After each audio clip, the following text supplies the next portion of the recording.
is Monday, February 20, 2017. Welcome to the Government News Brief. In the news, the Caribbean Development Bank's economic director says Guyana has a bright economic future ahead. The Ministry of Public Health is intensifying efforts to eliminate foodborne diseases, and the Guyana Power and Light to address loss reduction and improve electricity distribution shortly.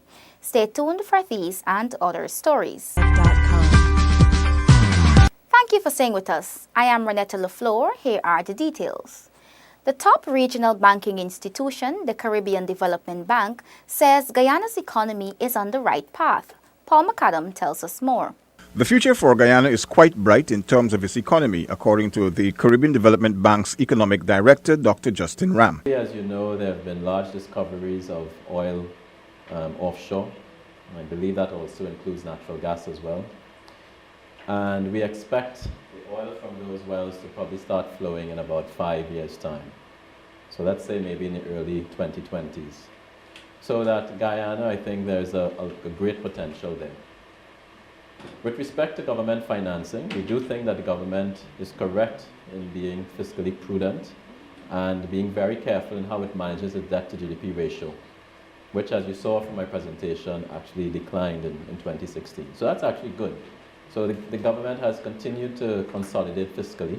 The CDB director noted that Guyana is facing several challenges in the social and infrastructural areas. Government, Dr. Ram says, will have to decide how it finances these gaps that need to be filled. There are a number of ways to do that, perhaps without increasing the debt burden significantly. You know, we have spoken about the need for our governments to look at public-private partnerships. But let me just also make the point as well that whenever our borrowing member country governments decide to borrow for, let's say, projects, infrastructure projects, it's also very important that the returns on those projects should exceed the interest rates on those loans. So overall, it's important that our governments spend money wisely and get great value for that money so that the rate of return on those projects actually provide economic benefits to all of its citizens. Dr. Ram feels that once Guyana is well poised to manage its recently discovered resources properly, it can become one of the most diversified economies in the region. This, he says, will put Guyana on the right track. The CDB director gave an overview of the Caribbean's economic performance, including an action plan for stability and growth and policy prescriptions during the Caribbean Development Bank's annual news conference in Barbados on Friday, February 17th. Paul McAdam for the Government News Brief. Guyana is set to eliminate foodborne diseases. The Veterinary Public Health Unit is preparing to play a major role. Delicia Haynes has the details. The Veterinary Public Health Unit of the Ministry of Public Health is set to intensify efforts of tackling and eliminating foodborne diseases. The unit will place emphasis on food hygiene, zoonosis control and prevention, and health education. Awareness programs will be rolled out across Guyana to educate persons on the risk of contracting these diseases. Dr. Joshua De Silva, Director of the Veterinary Public Health Unit, tells Gina that the Public Health Ministry is taking a strategic approach in eliminating foodborne diseases. We prioritize the activities, the events, the locations, and the distribution of our staff in those locations to ensure that we achieve the Millennium Goal, and specifically for Guyana, which is the 2020 vision. So our work in veterinary public health is integrated into that 2020 vision in a very sustainable, strategic way so that we can all achieve the development of what we're looking for a healthy lifestyle for the people in this country. The director explains that this elimination process starts with basic human hygiene. Dr. De Silva stresses that food handlers and persons preparing food mainly of animal origin for mass consumption should practice proper hygiene so as to prevent transmission of foodborne diseases. Another issue of significant concern with regards to the health of the people and the risk for the transmission of disease is hand hygiene. Over the years, it has been proven that the main transmitter of diseases is the AN. The AN acts as a vehicle for the transmission of diseases. So when personal hand hygiene is not well practiced, then one can transmit many germs, including, for example, feces on objects that have salmonella bacteria. The Veterinary Public Health Unit is responsible for the application of veterinary skills and knowledge which would protect and improve human health. Some foodborne diseases are considered zoonotic since they are transmitted from vertebrate animals to man and vice versa. There are more than 150 of these diseases that affect humans worldwide. For the Government News Brief, Delicia Haynes. The government gets the green light to begin the third component of the Power Utility Upgrade Program to address loss reduction. Details in this Delon Sanko report. The third component of the PUUP will begin soon. Minister of Legal Affairs and Attorney General Basil Williams, SC, says Chief Justice Acting Yonet Cummins Edwards' ruling in favor of the government was done in the interest of justice and for the Guyanese to benefit from improved electricity. She didn't make the ordinancer is absolute, taking into account the fact that the contract had already been awarded, the monies are about to be paid, and of course recognizing the nature of the agreement, that is the need to upgrade the electricity sector, and something that would affect the Guyanese people, of course. The contract was funded by the European Union and the Inter-American Development Bank to the tune of over $4 billion Guyana dollars. The contract was approved and was awarded to a Chinese contractor over Fixed Depot, which then challenged the decision in court.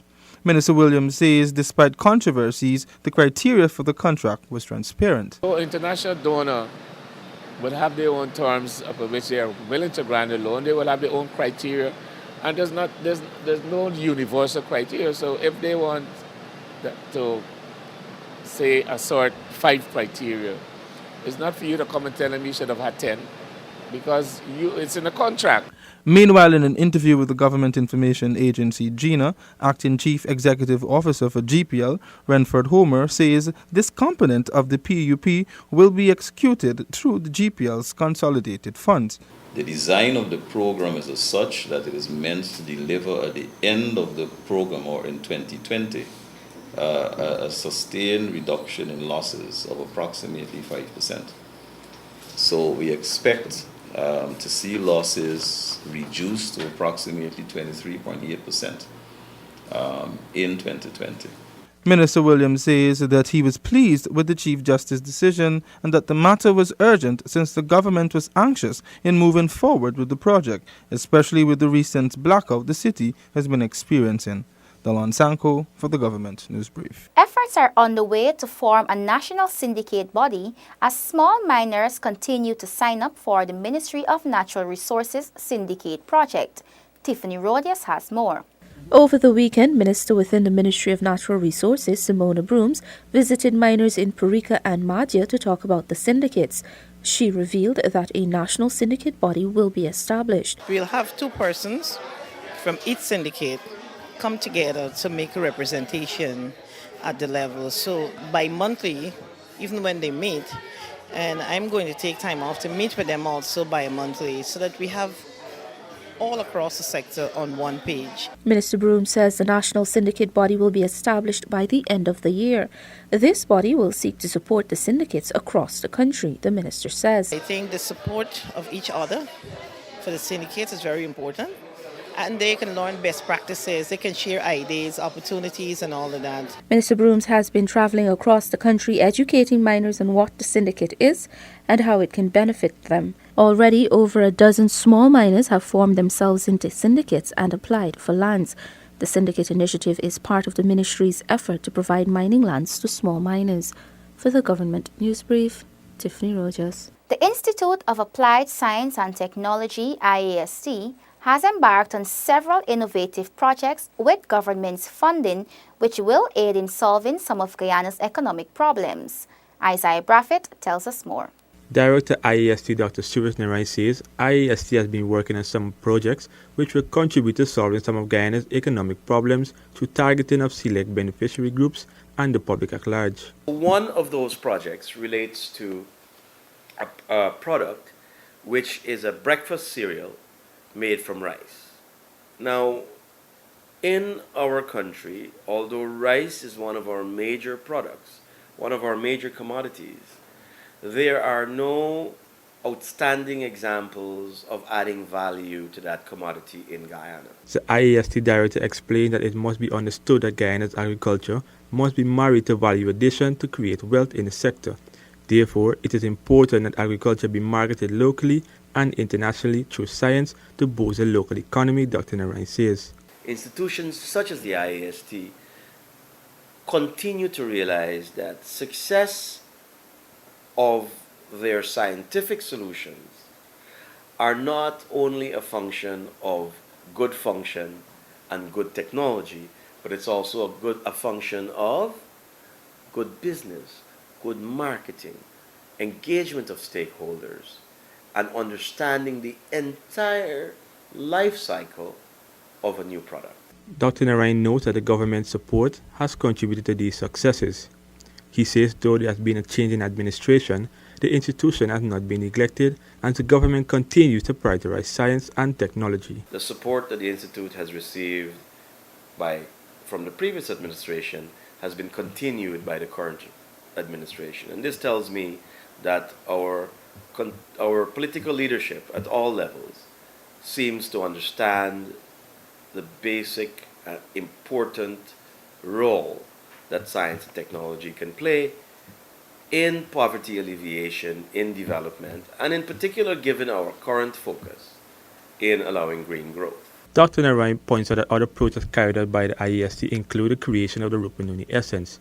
He says that the IAST has improved significantly and is seeing results in projects of great potential commercial value and will continue to strive for betterment. Isaiah Braffett for the Government News Brief. We have come to the end of today's edition of the Government News Brief. The details of these and other stories can be found on GINA's website. GINA has an active Facebook page and we encourage you to visit and like us so you can be updated as the news unfolds. You can also visit our website and YouTube channel. Do join us tomorrow for another edition of the Government News Brief. I am Renette Lafleur. Thank you for watching.